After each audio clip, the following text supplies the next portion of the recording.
Allons à Messine pêcher la sardine, allons à Lorient pêcher le hareng. Allons à Messine pêcher la sardine, allons à Lorient pêcher le hareng. Il était deux amants qui s'aimaient tendrement, qui voulaient voyager.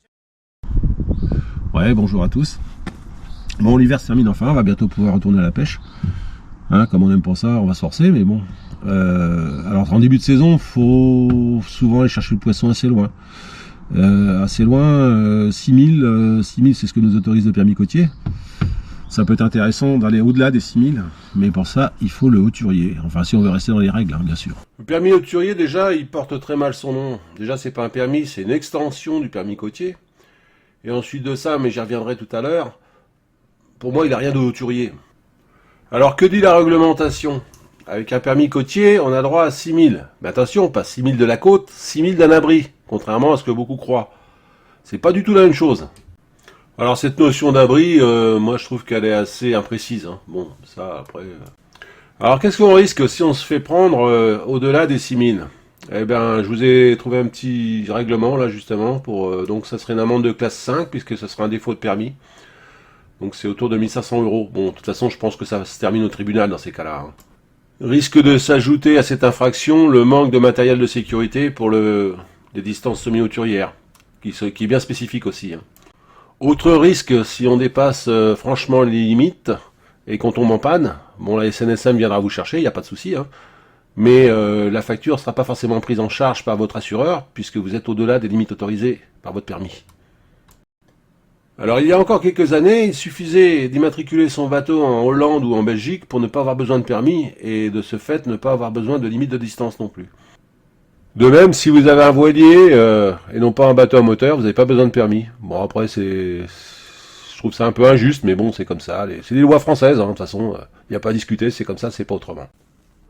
Donc le but du hauturier, ça va être de vous apprendre à naviguer, à faire des routes, à tracer des caps, hein, mais d'après des cartes. Bon, pour cet examen-là, c'est une carte bien spécifique, celle du golfe du Morbihan. Mais toutes ces routes, toutes ces traces se font d'après des amers, d'après des balisages qui sont à la côte.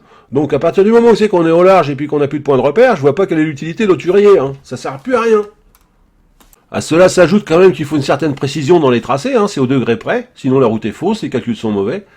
Alors moi je veux bien quand on est sur une table dans notre salle à manger ou dans notre bureau, mais quand on est en mer sur un open ou sur un semi-rigide et qu'il faut faire un tracé sur une carte, que ça bouge avec, je veux dire qu'on a 50 cm², c'est impossible. Donc franchement c'est ridicule.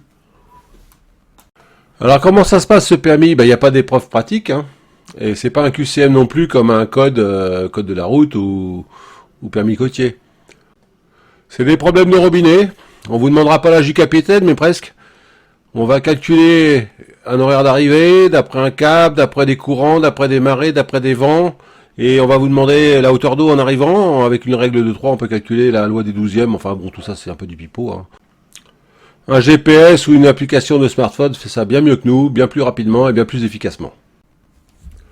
Bon, maintenant, si vous voulez être tranquille et pas toujours vous retourner pour voir si vous n'avez pas la marée chaussée qui vous suit, moi je vous conseille de le passer. Hein. Alors, dire qu'il est facile, non, c'est pas facile. Moi j'ai trouvé ça difficile. Maintenant, si on fait ça sérieusement, qu'on travaille, faut s'entraîner, refaire les exercices, on y arrive. Il n'y a pas à tortiller, hein, faut prendre des cours, on vous explique le principe, et après faut s'entraîner, et là il n'y a pas de problème, vous allez l'avoir. Mais c'est quand même nettement plus costaud que le permis côtier. Hein. Alors attention, autant je trouve inapplicable ces exercices en mer, sur un petit bateau, autant c'est intéressant. Moi, j'ai eu beaucoup de plaisir à le passer. Alors, on apprend quand même des choses. On apprend à naviguer, on apprend à faire des caps et tout ça. C'est quand même intéressant. Franchement, c'est intéressant. Mais c'est inapplicable.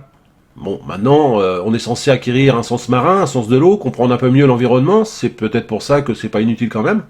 Hein, ce que c'est qu'une dérive, la dérive du haut vent, la dérive du haut courant, c'est pas le déplacement par rapport au sol, tout ça, c'est très intéressant. Et c'est des notions qu'on devrait aborder dans le permis côtier. Et puis accorder des distances de navigation un peu plus longues. Bon, au-delà de toutes ces réglementations qui nous pourrissent la vie et puis qui privent un peu nos libertés, il y a une chose quand même qu'on passera jamais, il n'y a aucun permis qui le fait passer, c'est quand même la prudence, hein, et le bon sens. Bon, ça après, ces limites on les connaît que quand on en a besoin, mais faut mieux éviter de les connaître quand même. Hein. Voilà, sur ces belles paroles, cette vidéo se termine. Bon, il y en aura d'autres bientôt, j'espère, hein, en mer. Dès qu'on pourra, avec une météo correcte, on va retourner s'occuper. Voilà, je vous dis merde à tous et puis canavo. Salut!